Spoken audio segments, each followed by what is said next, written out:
با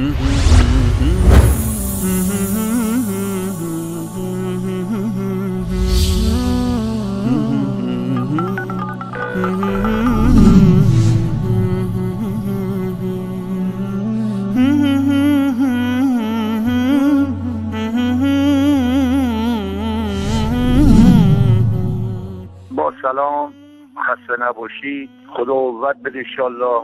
خدمت عرض کنم بسیار عالی برنامه کلن، هم لسان فارسی، هم لسان حق، هم کلمه که کلا کردیم. خدا وکیلی، یعنی حق رو رسوندین. همون آیه‌ای که حضرت رسول الله فرمودن بگو که اکملتم دینکم رو اجرا کردید. خدا وکیلی خیلی ها الان اومدن تو خط شما و درست میگین. شما هیچی نمیخواین از مردم. این آقا به خدا وصل بشین.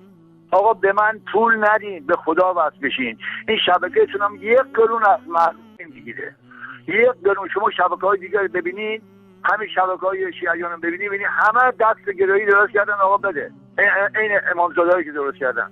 خدا وکیلی خیلی کارتون درسته. من سید هستم از ایران، خدمت کنم. من کاراتون دقیقاً دنبال میکنم. پیش از این که شما کلمه، رسال و نور اینا درست بشه، من تو فکر همین برنامه بودم، ولی خب بودجه نداشتیم که درست کنیم که مردم حالی کنید که آقا به قرآن متصل بشید. آقا به قرآن متصل بشید. سوره زمر آیه 1 و 2 و 3 و 4 بخونید.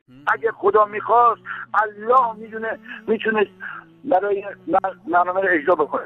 به خدای واحد ممنونم. دوباره تماس میگیرم. ممنونم.